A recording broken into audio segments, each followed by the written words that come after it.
is astonishing in its assurance and sophistication, with nothing quaint or remote about the writing.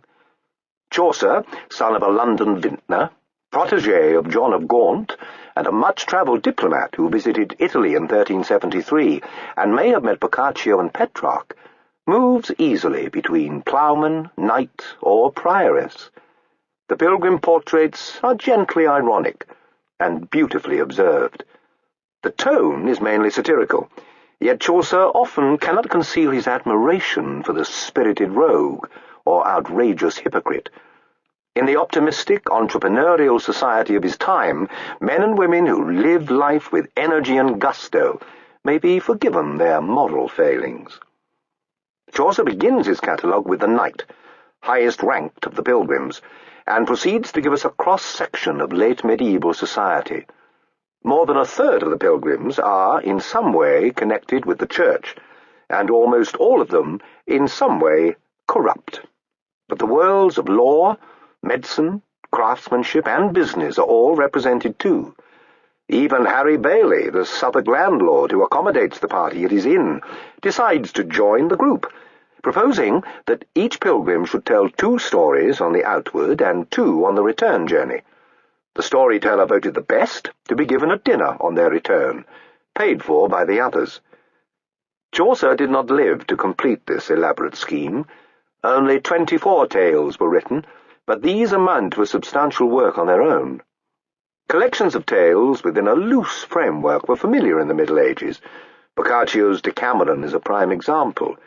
But the Englishness of Chaucer's work lies in the concreteness, the matter-of-fact psychological realism of his pilgrim characters. Where Boccaccio's storytellers are conventional and virtually indistinguishable young aristocrats, Chaucer relishes his democratic variety of narrators and narrative styles. Here is the ugly, loud-mouthed miller enjoying his bawdy tale, told, it must be said, with artful skill, in which young, adulterous love defeats the credulous elderly husband. Nicholas, the student lodger, takes advantage of the husband's absence to try his luck with the delectable Alison. Now, sirs and gentlemen, it came to pass that on a day this gentle Nicholas began to wanton with this wife and play, her husband having gone to Osnay, in ways these artful students can devise, and caught her stealthily between the thighs, and cried, "Unless I stake my hidden thirst and hunger for thee, sweetheart, I shall burst," and gripped her flanks, and pressed them hard, and said, "Come, sweetheart, love me now, or I am dead, God save me."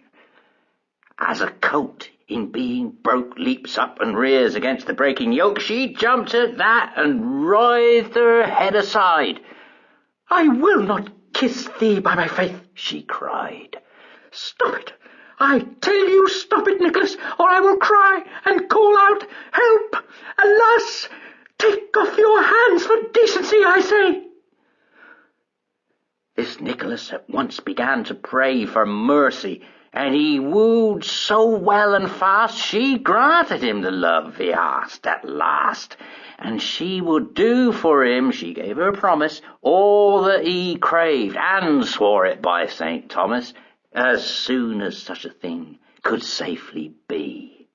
"My husband is so full of jealousy. Unless ye watch and wait your time," she said, "I know too well I am as good as dead." Not surprisingly, marriage is a theme to which many of the pilgrims return in their stories. The merchant is savagely cynical, the wife of Bath aggressively feminist, and it is left to the franklin to redress the balance in his tale, which movingly merges the Christian model of marriage with the romantic but dangerous code of courtly love. The newly married Dorigen has been living alone, while her husband, Aberagus, travels abroad in pursuit of chivalrous adventure. Racked by a neurotic fear for his safety, she has rashly promised the young squire Aurelius that she will grant him her love if he can remove the grisly